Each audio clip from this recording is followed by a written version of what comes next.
querido primer teniente alcalde, don Andrés Calvo, director del museo, don Manuel Romero, autores de la obra, don Luis Efrén, don José Beltrán y don Sebastián Vargas, representantes de la empresa Chapitel.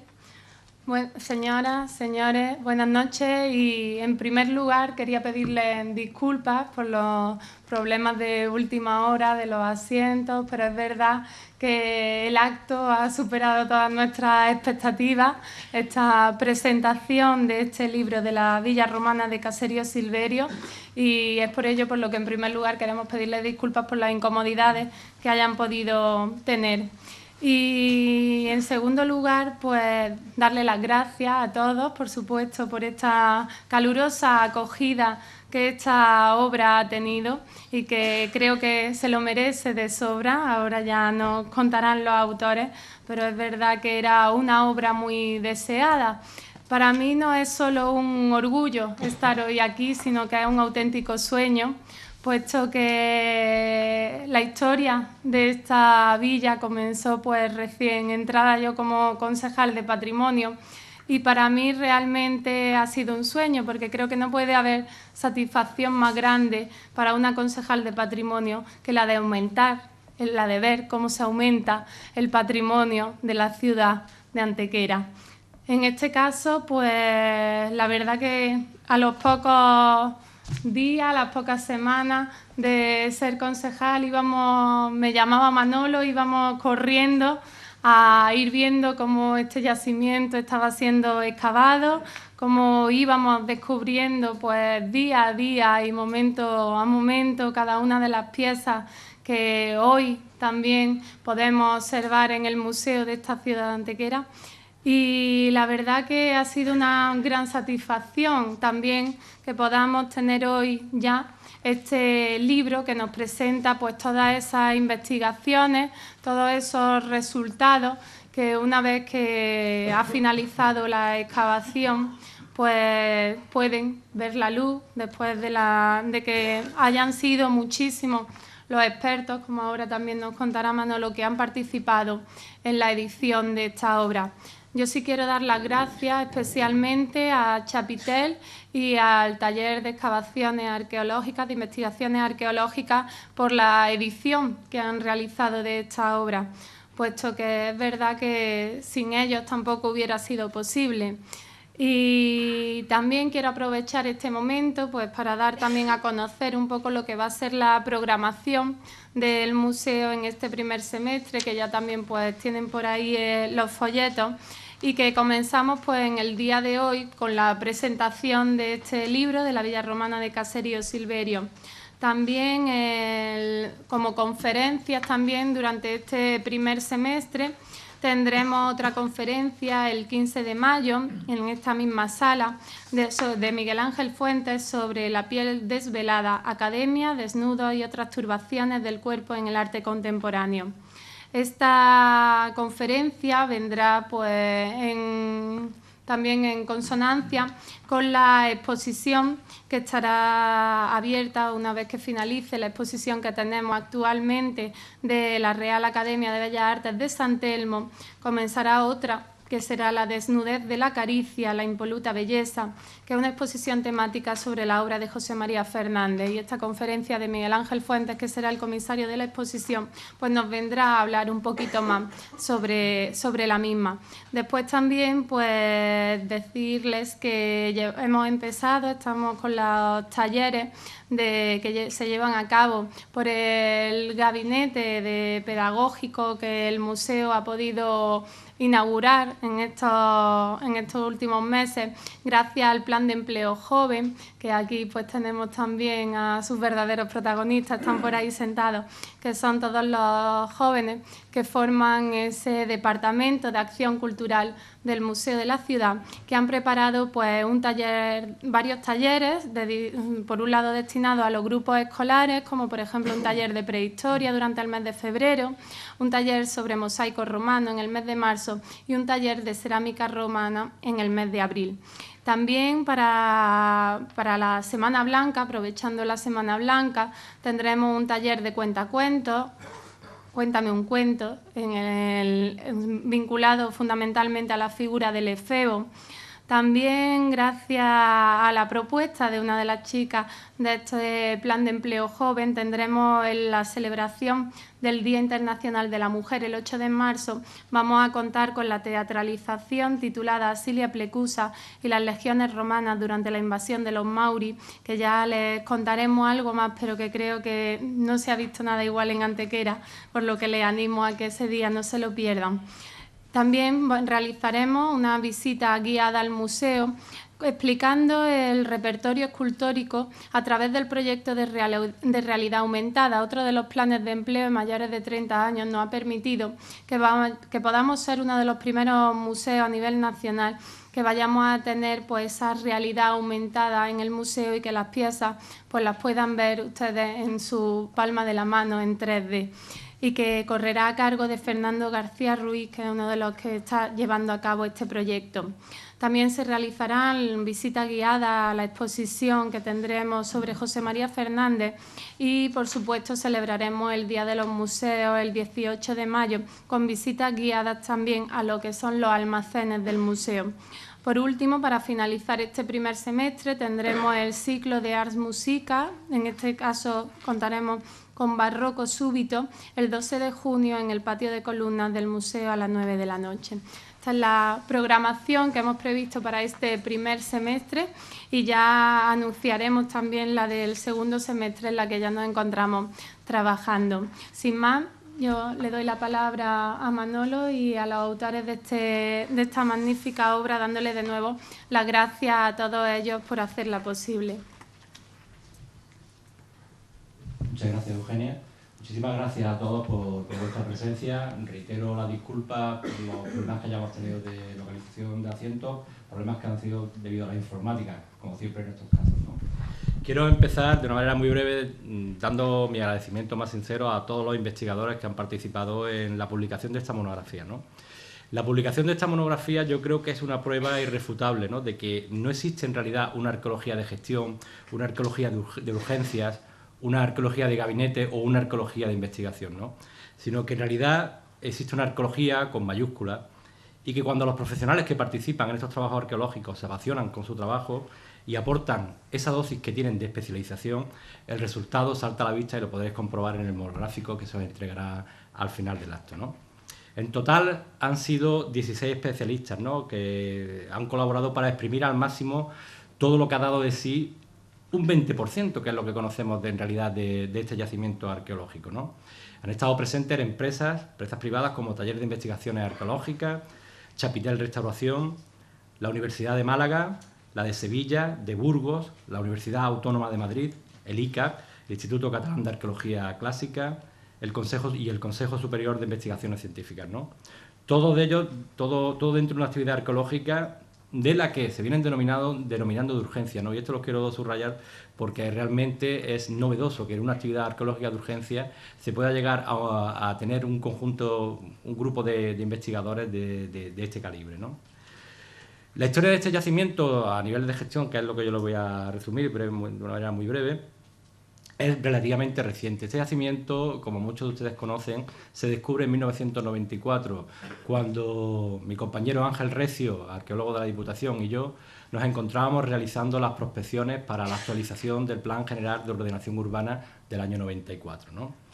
Tras las prospecciones que llevamos a cabo, dado los restos que se veían en superficie, que les aseguro que eran mínimos y de una calidad nefasta, jamás nos podríamos imaginar que unos restos tan pobres desde el punto de vista arqueológico, luego la intervención posterior pudiera dar lugar a lo que realmente hemos podido exhumar y estudiar, ¿no? Estos mosaicos, estas esculturas y todo el abanico cronológico que tiene el yacimiento. Por lo tanto, en este primer momento, cuando se zonificó el yacimiento, le dimos la categoría 3, que es la categoría menor que tiene un yacimiento arqueológico, por las razones que antes le he explicado, ¿no? La sorpresa, Ángel Recio y yo, hablando posteriormente, cuando visitamos las excavaciones, pues nos quedamos realmente... Nunca habíamos visto, ya llevamos algunas decenas de años de experiencia en el campo de la arqueología, nunca habíamos constatado que un yacimiento en superficie fuera tan pobre y, sin embargo, a la hora de excavarlo, aportara esa riqueza del punto de vista arqueológico, ¿no?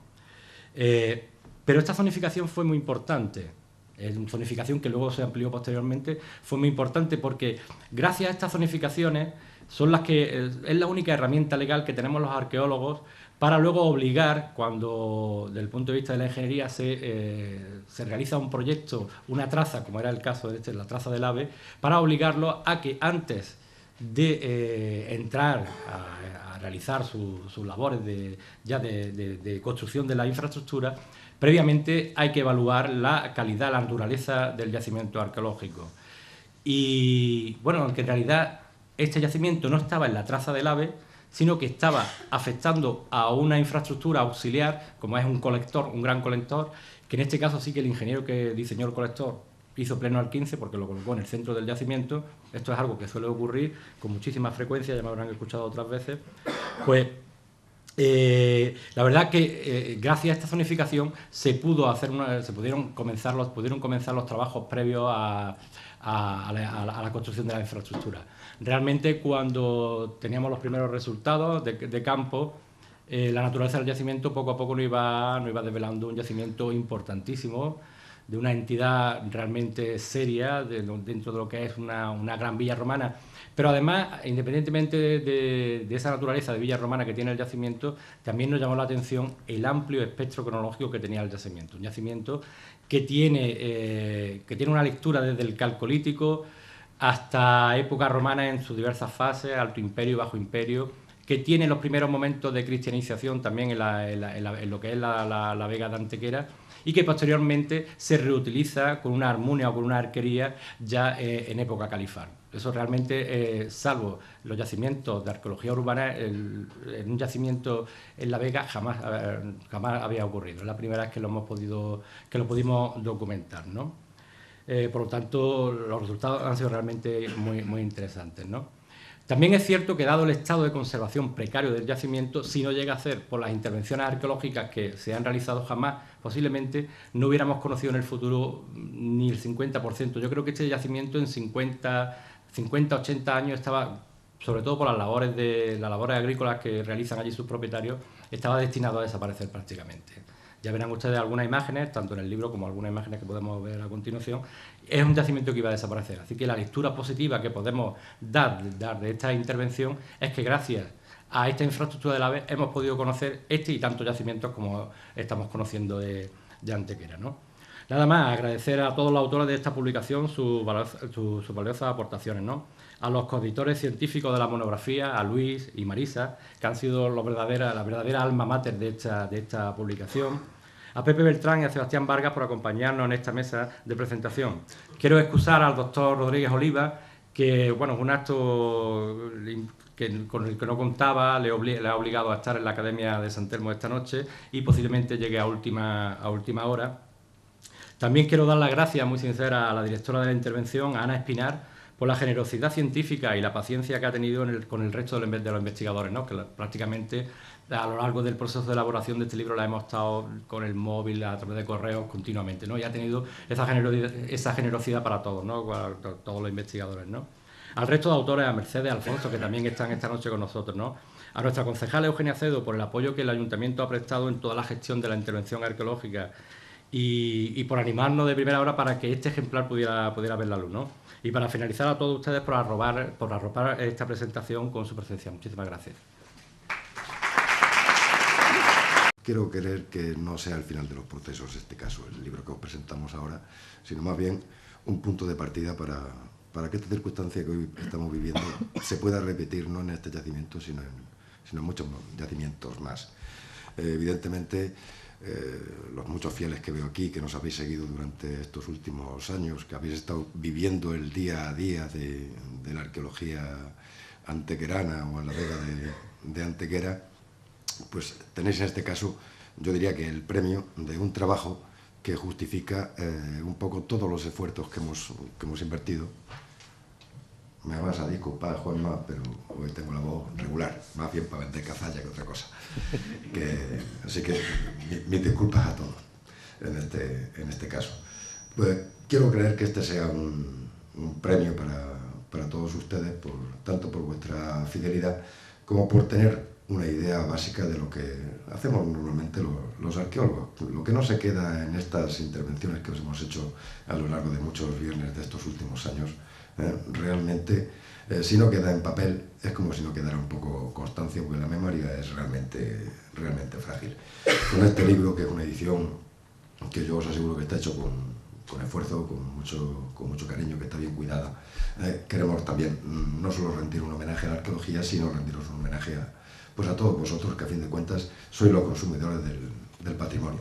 Nosotros no somos nada más que gestores e investigadores que trabajamos en él, y que realmente nuestra obligación es cumplir ese paso más, no solo liberar espacios para grandes infraestructuras que son necesarias, sino aportar la dosis de grado científico y de conocimiento histórico, que es la base real de nuestro trabajo y para lo que realmente trabajamos.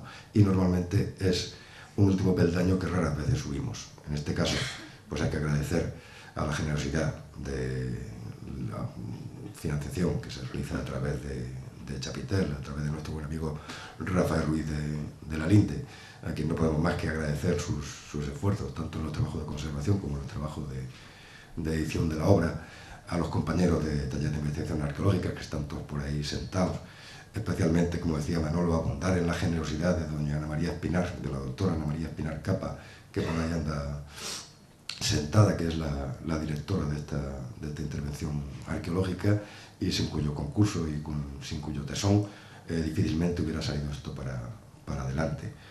Un poco ya para no cansar yo mi voz y no aburriros demasiado, la estructura del libro es bien sencilla. Hemos empezado por las etapas más antiguas, el neolítico y el calcolítico. Nos ha servido, no es la etapa mejor conservada del yacimiento, nos ha servido para hacer un pequeño guiño a todos esos hallazgos de la zona inmediata al casco histórico de Antequera, y que os hemos ido contando, y para que tengáis un poco reflejo y un conocimiento de lo que hemos ido diciendo a lo largo de estos últimos años. Y después pues nos hemos pasado directamente ya a lo que es la enjundia del yacimiento. Evidentemente Manolo no ha exagerado, y Ana está ahí, Marisa, para confirmarlo. Es un yacimiento que sorprendía por lo que había en superficie, prácticamente nada. O sea, meter la piqueta y encontrar lo que hemos encontrado realmente es algo que es casi fascinante en el mundo de la arqueología, por eso de las sorpresas agradables que de vez en cuando te da este trabajo. En tal caso, pues lo primero que vais a seguir observando después pues será el estudio en detalle un poco de la villa romana, de sus diferentes fases, de la ocupación, detalladamente el estudio monográfico de los mosaicos, el estudio de los versos que aparecen en el mosaico, magníficamente realizado. Quizás sea la parte más ardua de comprensión del libro, pero yo os animo a que hagáis un poco el esfuerzo a la hora de leerlo y os lo toméis con calma, porque realmente lo vais a encontrar sabroso. O sea, vais a encontrar que es una cosa realmente muy entretenida y muy agradable de leer. Seguidamente, pues la magnífica serie escultórica que podéis ver en las salas de este edificio donde nos encontramos, magníficamente estudiados por el doctor Rodrigo Oliva y por el doctor Bertrand Forte, mi buen amigo Pepe. Y ya seguidamente pues terminaremos un poco con las fases finales del yacimiento, la magnífica necrópolis paleocristiana que tenemos en el yacimiento y tardoantigua, para cerrar con la necrópolis hispano-musulmana y los restos de la alquería hispano-musulmana, el pequeño cortijo medieval, que también es uno de los primeros que podemos documentar de forma bastante exhaustiva dentro de la obra. Y todo esto pues aparecerá completado con algunos estudios de sesudos universitarios de lejos, que quizás sean un poco más complejos de entender, pero que nos sirven a nosotros para hacerle un guiño a la ciencia, aparte de la difusión. Hemos pretendido que sea una obra asequible, que llegue a todo el mundo sin necesidad de tirar de diccionario. Espero haberlo conseguido, que lo hayamos conseguido. Esa era un poco la idea, pero tampoco hemos querido frenar el tema de la información que podamos aportaros, y pediros un poco que hagáis un poco el esfuerzo de leer en este caso la cuestión. Os agradezco, reitero el agradecimiento por vuestra presencia, no solo hoy, sino a lo largo de todos estos años. Yo sé que habéis cogido esto del patrimonio con esmero.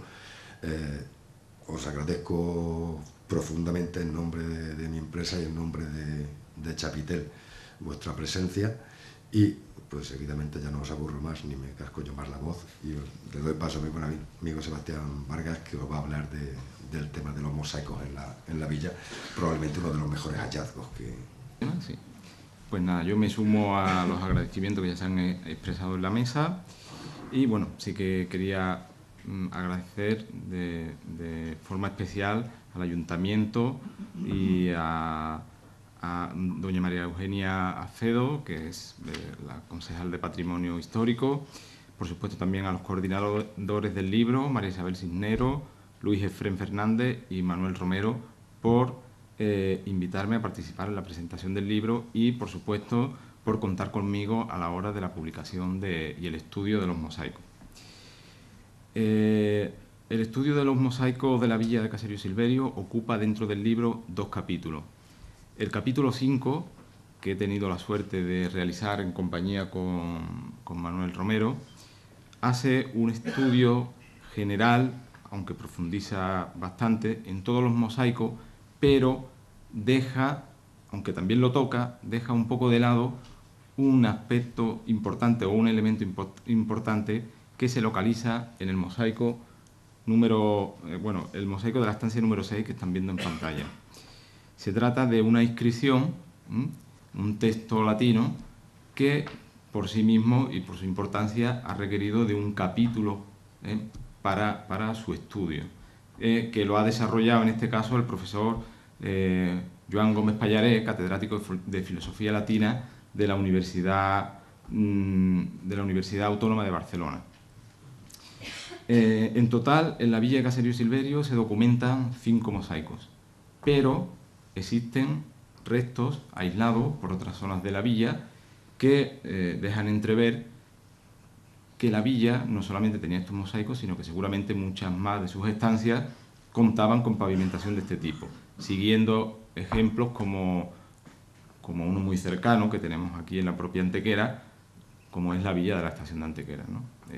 Ese tipo de villa que sus propietarios intentan, para alardear, digamos, o para demostrar su poder económico, intentan pavimentar todos los espacios posibles de su villa con mosaico. Si el nivel adquisitivo es aún superior, pues a lo mejor incluso se atreven con virguerías como las que aquí vemos, mosaicos figurativos de muy buena calidad, temática. En la ejecución pues habría que verlo con mucho detenimiento y también, bueno, pues con el uso del opus sectile, que en este caso no se ha documentado. En el caso de la villa de la estación sí que se documentó. Estamos hablando de un pavimento que sería un poco superior al mosaico, ¿no?, por decirlo de alguna manera. Dentro de los mosaicos, si tuviera que destacar alguna característica muy rápida, yo, en el caso de los mosaicos de Caserío Silverio, destacaría su intensa policromía. Un detalle importante porque se aleja mucho sobre todo en este momento en el que está funcionando, de esa tendencia al mosaico de colores más apagados, el blanco y negro, que no quiere decir que sea inferior, simplemente son modas diferentes, ¿no? Pero aquí la policromía es muy viva, ocurre igualmente en el caso de la villa de la estación de Antequera. La policromía que se consigue con el uso de diferentes tipos de piedra y además también, o de material pétreo, y además también a través del uso de la pasta vítrea. En este sentido tenemos que destacar que aquí en Antequera se produjo un descubrimiento importantísimo, y es que no es el único, pero sí es de los pocos que se han publicado.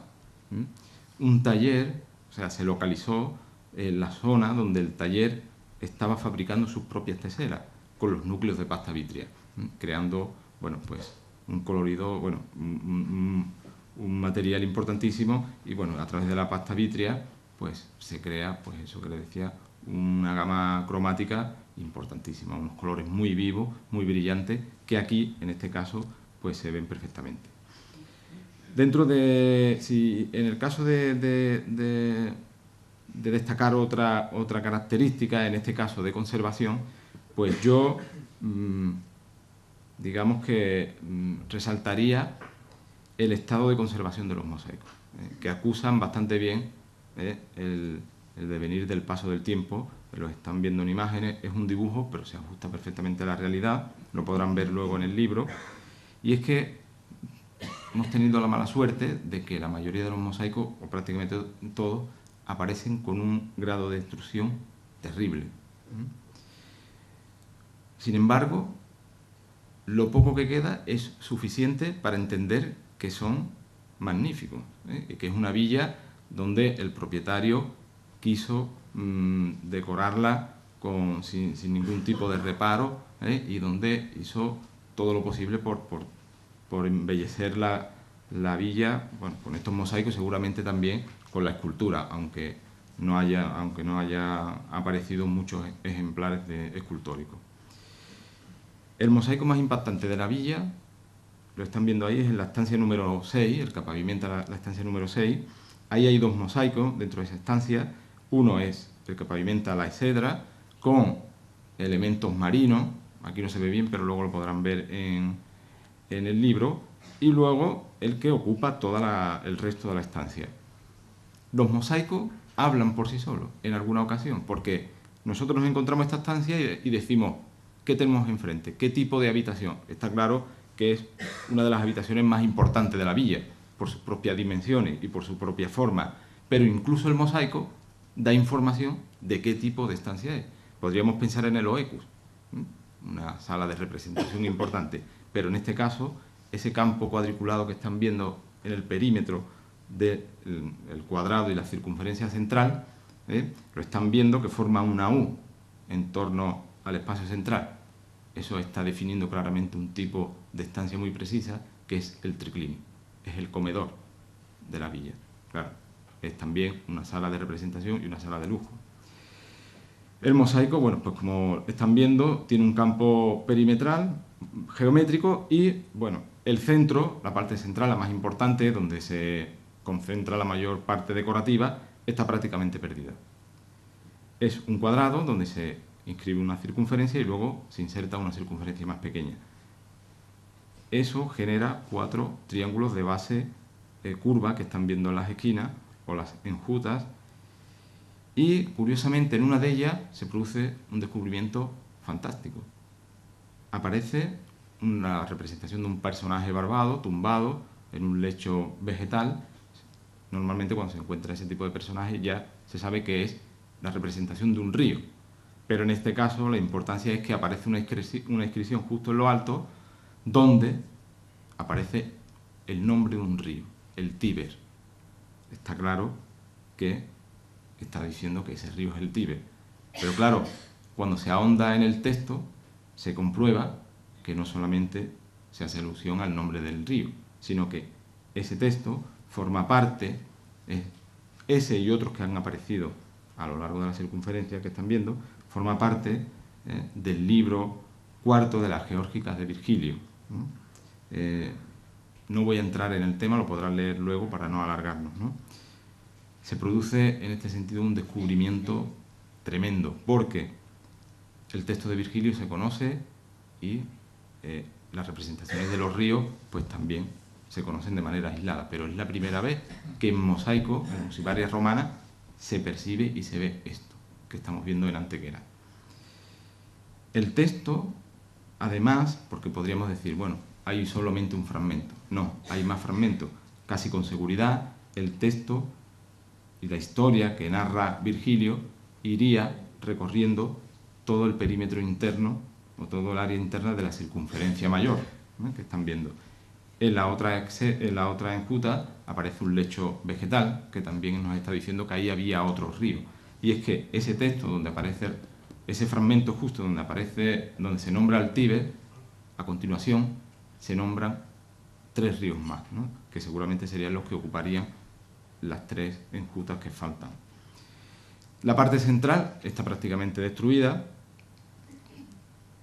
y no sabemos qué pudo haber ahí, ¿no? Pero el arqueólogo a veces le gustan los retos difíciles y empieza a buscar y ve que en este caso ahí, en los pocos fragmentos que hay, aparecen elementos muy claros, muy importantes. Por ejemplo, yo diría, bueno, pues seguramente como tenemos un río, la temática central seguramente es temática acuática, vinculado con los ríos, vinculado con el mar.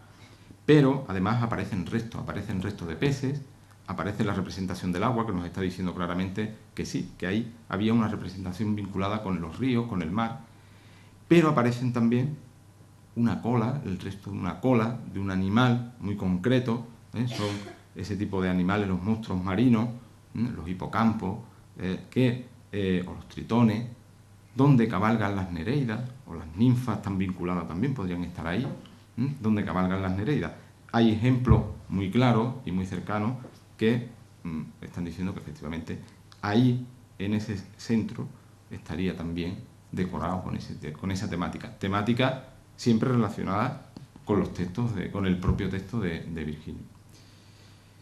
En el centro, pues en el centro ya es arriesgado pensarlo, pero ahí es justo donde aparece esa cola que les hablaba, y bueno, pues es un elemento que está vinculado al tiasos marino, y seguramente pues podríamos pensar que ahí se narrara también o se representara algún fragmento del texto, pero con seguridad, bueno, no con seguridad, pero es posible que también pudiera ser que ahí en el centro estuviera la representación de Neptuno o de océanos, porque además cuando el texto está narrando el encuentro de Aristeo con su madre Sirene, ahí se produce, ellos están haciendo libaciones en honor a Océano y luego invocan al propio Neptuno. Y con seguridad, no, pero casi con seguridad, ahí estaría la representación de alguno de los dos, de Océano o de Neptuno, siguiendo otros ejemplos que se han dado parecidos. La importancia que radica en el mosaico es que se narra un texto y se representa. O sea, el que lo sabe leer lo lee y el que no lo sabe leer lo está viendo. O sea, es para todo el mundo, se está expresando, y además eso denota también pues un interés por la cultura importante dentro de lo que sería el propietario o por parte del propietario de la villa, que no siempre ocurre.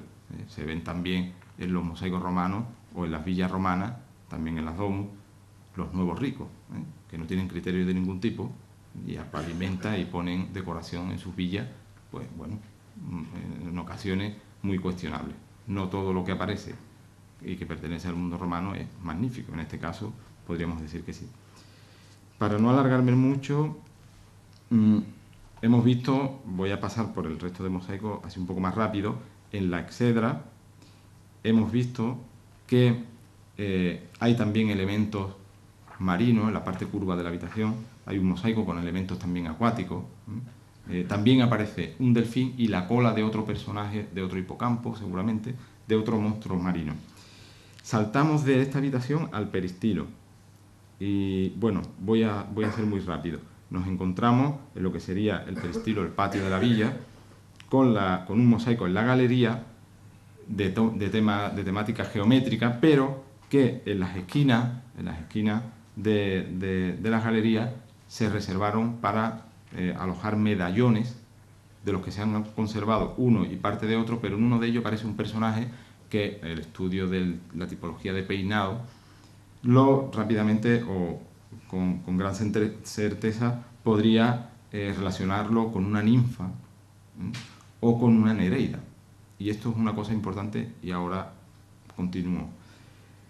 Esa misma galería, en la parte central, en los centros de la galería, se reservan otros espacios, ahora no circulares, ahora son cuadrados o rectangulares, no lo sabemos, donde también se reservaba ese espacio para representación figurativa.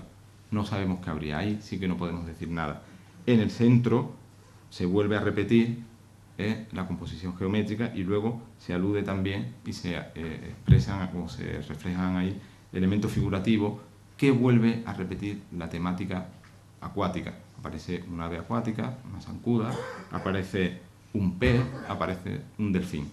Y eso es importante por lo que les decía anteriormente.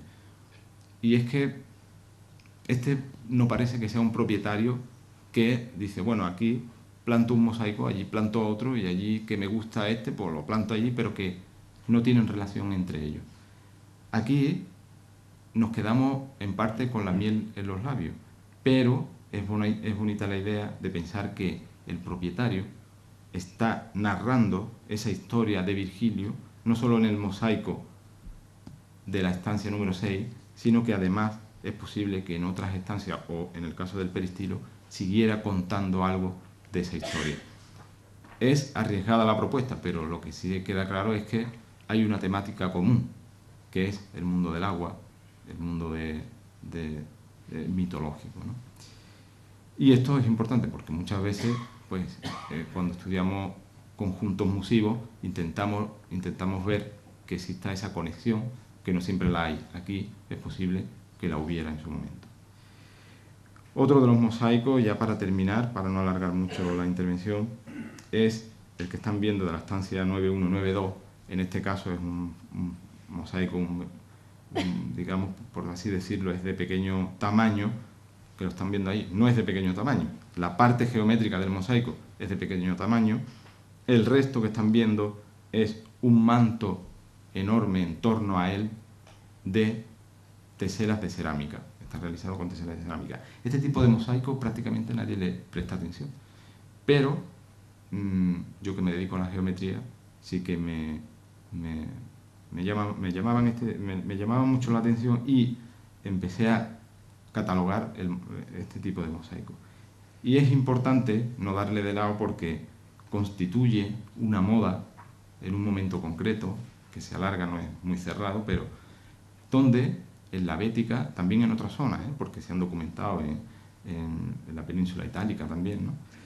Una moda que donde se practican este tipo de mosaicos. Un enorme campo de teselas de cerámica y luego medallones centrales, en este caso grandes, con decoración geométrica, pero puede ser también decoración figurativa. Otro ejemplo, ya les digo que este tipo de mosaico lo estoy catalogando actualmente, tengo varios ejemplos aquí en Antequera, precisamente, los hay en Sevilla, los hay en Écija, pero volviendo a Antequera hay uno que es fantástico, también de esta modalidad, y lo tenemos en las termas de Santa María. Y nada más, pues los mosaicos, como ya hemos podido ver, son unos mosaicos fantásticos, sobre todo el de la sala número 6, que como ya les he dicho, constituye un único, es un ejemplar que no sea con una temática que no sea, la temática sí, pero no en la forma que la vemos expresada en el mosaico de Antequera, no se repite, no se ha documentado en la musivaria romana hasta el momento, y claro, despierta el interés de los investigadores. Y ya se están elaborando, aparte de la publicación que hoy podrán ver, pues se están elaborando, sepan ustedes, publicaciones también para darle mayor difusión, incluso a nivel internacional. Yo, para terminar, me van a permitir que lea una serie de agradecimientos que me gustaría hacer. Sí, me ordeno. Yo sabía, Manolo, que yo las páginas no las quería, pero bueno, ya la tengo ordenada. Yo sabía que no lo iba a leer, pero Manolo me insistió en ser breve, pero bueno. Quisiera resaltar y agradecer la importantísima labor que desde el Ayuntamiento de Antequera se viene realizando desde hace años por la conservación del patrimonio en general y muy especialmente del patrimonio arqueológico. En este sentido, me gustaría agradecer públicamente y felicitar a la ciudad de Antequera, muy especialmente al excelentísimo alcalde, a la concejal de Cultura y de Patrimonio Histórico, doña María Eugenia Acedo, por su intensa labor en la protección y difusión del patrimonio antequerano, y por supuesto también me gustaría agradecer a la ciudadanía en general, porque es obvio que sin su apoyo la conservación y la recuperación del patrimonio sería prácticamente imposible. Agradecimiento también, me gustaría remarcarlo, a los coordinadores del libro, María Isabel Cisneros, Luis Efrén Fernández, Manuel Romero, porque, bueno, al final yo ya sabía que el libro iba a ser estupendo, ¿no? Porque cuando hablaba con Luis Efrén me lo iba diciendo, ¿no? El libro es estupendo, va a salir muy bien, la maquetación, pero bueno, ahora que lo veo, supera lo que el propio Luis me iba diciendo, ya lo estamos viendo. También me gustaría resaltar la importancia de una persona clave, sépanlo ustedes bien, en el devenir afortunado de la arqueología antequerana. Y esa persona no es otra más que Manuel Romero, el arqueólogo municipal de Antequera, que también ahora dirige el Museo de la Ciudad, al que, lo confieso, le tengo una envidia tremenda, porque continuamente se está enfrentando a cosas del nivel que estamos viendo ahora. Yo cuando habla o me llama o me manda una foto nueva, pues ya es envidia, sépanlo ustedes, pero sana, lógicamente. Una persona de importancia en capital para el tema que nos ocupa, porque no solo protege y cuida el patrimonio, sino que además lo estudia y lo publica y da conferencias, aparte de su trabajo, que lo realiza perfectamente. Que lo intenta, ¿no? Y lo consigue. Y ahora yo me gustaría preguntarte, ¿te queda tiempo a lo largo del día para comer o para dormir? Estoy seguro... La respuesta te la puede dar mi mujer. No, es que yo estoy seguro que tu mujer tiene que estar contentísima con la arqueología. Tiene que estar encantada, exactamente. Es una persona además que cuenta... No te pongas colorado, pero porque es verdad. Es una persona que además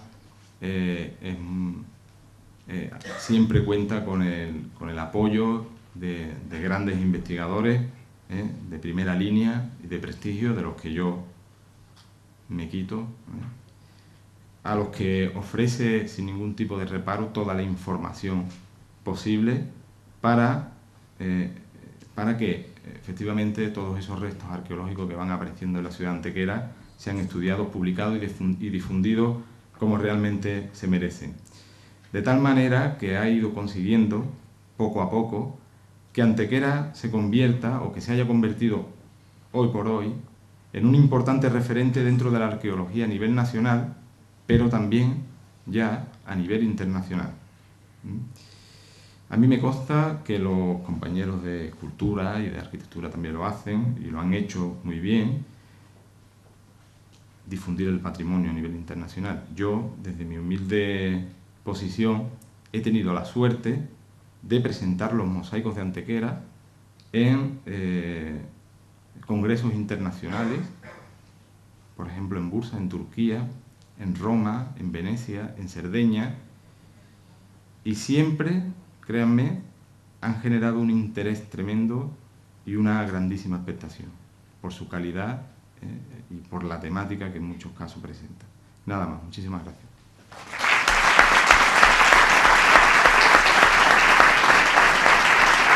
Esta mesa, y afortunadamente en estos últimos tiempos he estado bastantes veces. De hecho, tuve el privilegio de cerrar el ciclo de conferencias del museo en noviembre pasado. Y siempre digo que estoy encantado de estar en Antequera, aunque vengo de Sevilla, pero yo soy malagueño y ejerzo como tal. Y aunque no soy de origen antequerano, pero sí que tengo estrechas vinculaciones con Antequera.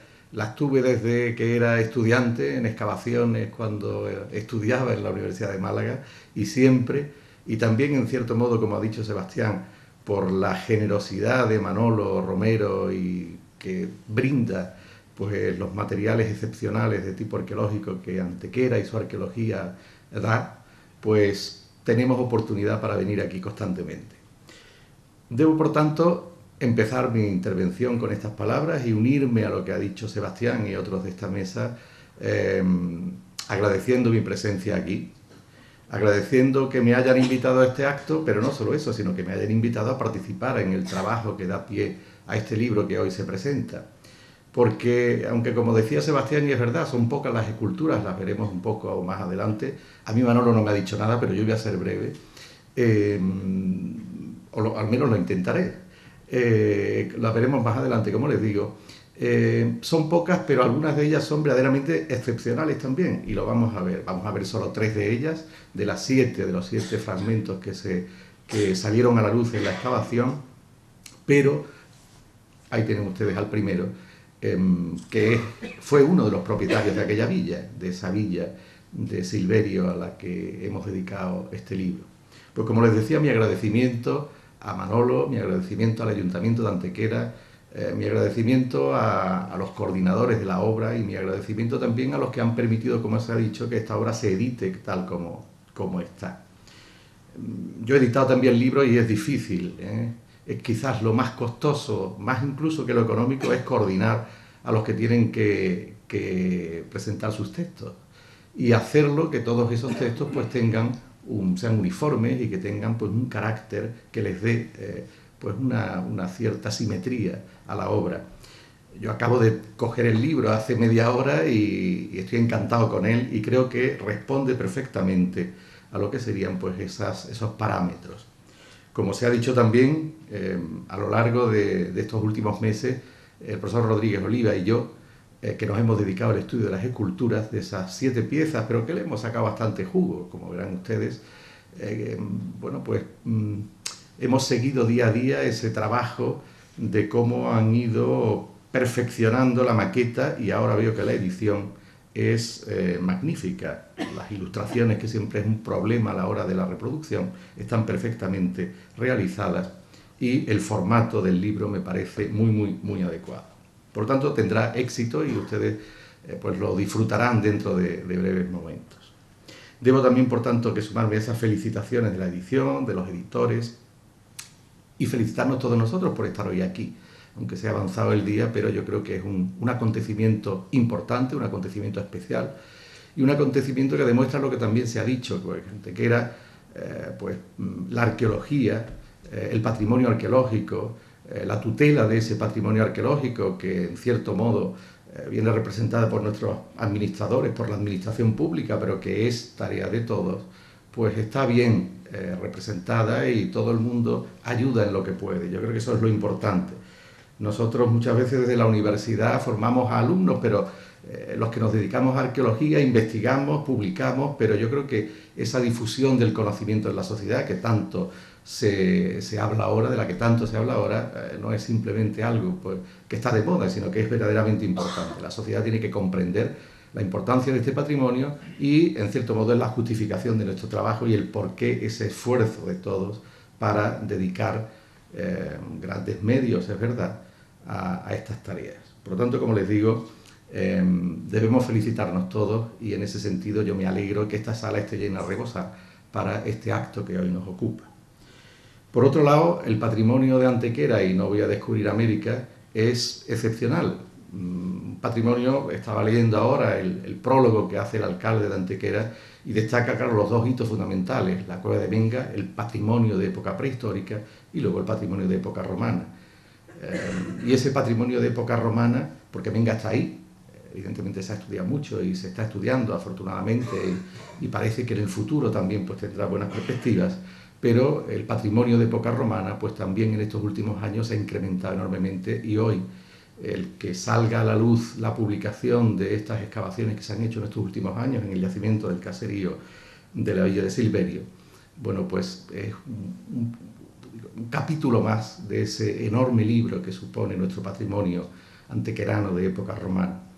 Esta vega antequerana está llena de villas que correspondían al Ager de Anticaria o al Ager de Singuilia. En este caso es casi una vila suburbana porque está muy próxima a lo que era la antigua ciudad de Anticaria y posiblemente los propietarios de esa villa a lo largo de los siglos, y uno de ellos lo tenemos aquí, por eso he inaugurado, no está en este orden en el libro, pero por eso os he puesto el retrato de este propietario que en los inicios del siglo II, cuando los hispanos y los béticos dominaban el Imperio Romano, porque había un emperador de origen hispano en Roma, Adriano, pues era el propietario de esta villa, posiblemente un anticariense, que desarrollaba su vida pública, su vida más vistosa en lo que era el foro de Anticaria, en lo que eran los espacios públicos de Antequera, pero que luego tenía esa vila suburbana a pocos kilómetros de la ciudad para el ocio. Y lo mismo el propietario más tardíamente que encargó esos mosaicos a los que se ha referido Sebastián Vargas. La escultura, y voy centrándome ya en el tema para no alargarme demasiado, la escultura que nosotros nos encontramos generalmente en las villas romanas, y esto no podía ser una excepción, responde a diversas épocas, es decir, fueron elaboradas en talleres en diversas épocas, pero la escultura y quien tiene una pieza sobresaliente en su casa la guarda como si fuera un tesoro y se mantiene durante mucho tiempo, si no hay vicisitudes adversas que lo impidan.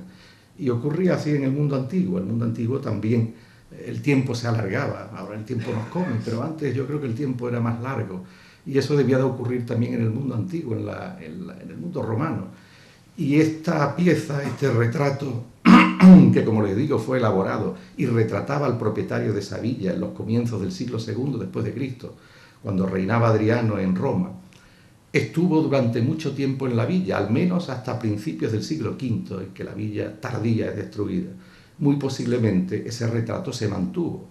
Como ocurre en la villa de la Estación, en la villa tardía aparece un retrato de Druso, el hijo de Germánico, el famoso que tenemos aquí en el propio museo de Antequera, y estuvo durante siglos y siglos hasta que luego la arqueología lo recuperó. Pero lo mismo debe ocurrir con este personaje del que no conocemos el nombre, pero que es, como les digo, el retrato de uno de sus propietarios, el retrato de un antequerano que en aquella época, pues como todos nosotros, sufrió, vivió, murió y se retrató. Y seguramente estaría orgulloso de ese retrato porque entroncaba con lo que eran las corrientes de moda en Roma. Los hispanos, como les digo, dominaban entonces el mundo, como en otras épocas. Y ese retrato, no se van a poner los paralelos, pero los tienen en el libro. Los retratos remiten en su gran mayoría a retratos que han aparecido en la propia Roma. Es decir, este latifundista, este rico anticariense de aquella época, estaba en lo que era la moda, la corriente retratística, que servía también para la nobleza, para la aristocracia de Roma. No les voy a entrar tampoco en disquisiciones de tipo tipológico que están bien expuestas en el libro y que además el profesor Rodríguez Oliva en su conferencia del año pasado, también algunos de ustedes estarían aquí, hizo pues, el análisis de esta pieza, cuyos paralelos empiezan en la época tardoflavia, es decir, en la segunda mitad del siglo I después de Cristo, pero que tiene los mejores en la época adriania y por eso podemos datarlo en ese momento. Como ven ustedes ahí, un hombre ya de edad madura, que se ve que está acostumbrado a la buena vida, tiene buenas carnes, está ya empezando la calvicie y quizás por eso de un poco ocultarla, vean cómo el pelo lo lleva hacia adelante, pero con una moda que era típica, ya digo, que arranca en la época de los Flavios y que eclosiona sobre todo en la época de Adriano, con esos enormes acumulaciones de pelo. Si lo viéramos en lateral veríamos que luego el contraste con todo lo que es la parte posterior, que está como tiene muy poco pelo, es decir, que es un contraste característico, ya digo, de esa corriente que se da sobre todo en Roma y que la que tenemos aquí pues un ejemplo excepcional para la retratística hispana, para la retratística de la bética.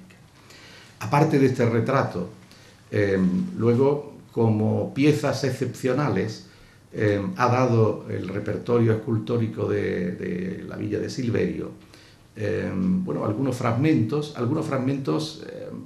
como decía Sebastián, nosotros los arqueólogos con pocos fragmentos podemos hacer juego. Hay uno que no van a ver, pero que verán en el libro, que es el fragmento de un brazo de color verde y entronca con un gusto por las esculturas miniaturísticas coloreadas, esculturas de pequeño formato, no como ese retrato que es de tamaño natural, sino esculturas de pequeño formato, que conformaban repertorios escultóricos de programas decorativos que estaban presentes en esas villas y como los mosaicos pues también bueno, pues servían un poco para hacer más llevadera la vida.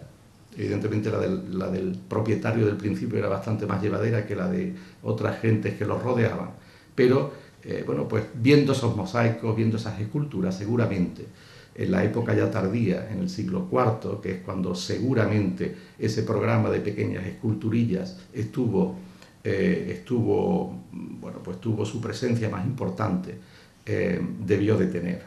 Esa pieza que ven ustedes ahí también es excepcional, es la cabecita, bueno, todas estas esculturas, como se han dicho, si se dan una vuelta por el museo, verán que están ya expuestas desde hace algún tiempo y que completan lo que es el repertorio escultórico excepcional que Antequera y las villas antequeranas ha producido, desde el efebo de Antequera o la excepcional conjunto de esculturas de la villa de la Estación y algunos otros.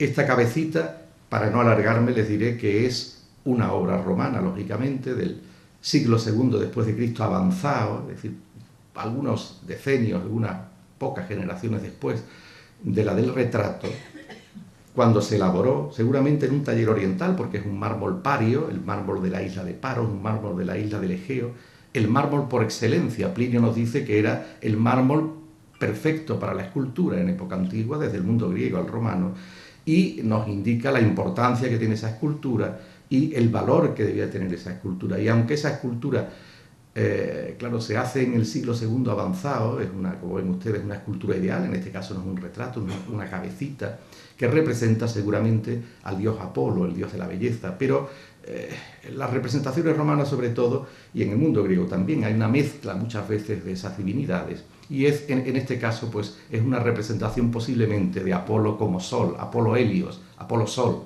Vean ustedes cómo el pelo está como encendido, y en cierto modo conecta también con lo que es el retrato de Alejandro, que se identificaba por otro lado como Sol, con Helios, es decir, y con Apolo.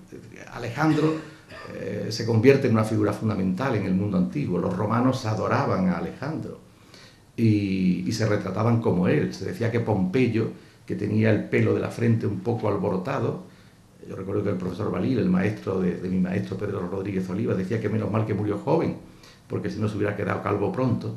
Bueno, pues Pompeyo, y las fuentes así los dice, se peinaba expresamente a la manera de Alejandro para dejar en evidencia esa relación que tenía en la disposición de la cabellera con el héroe macedónico. Y ahí tienen ustedes cómo ese retrato alejandrino que se impone o que se hace a finales del siglo IV aparece como un elemento repetitivo en iconografías de dioses, porque Alejandro en el fondo también se identificaba con un dios. Y aquí tenemos una mezcla que es propia de esos talleres ya avanzados del imperio a finales del siglo II después de Cristo. Por lo tanto, el profesor Rodríguez y yo hemos llegado a la conclusión de que posiblemente es un Apolo, quizás un Apolo Helios, pero que tiene en el fondo también una cierta relación con el retrato de Alejandro. Por lo tanto, es una pieza, ya digo, excepcional. Hemos encontrado algunos paralelos, pero ninguno exactamente igual. Y eso de que venga de un taller oriental nos parece también de una singularidad importante.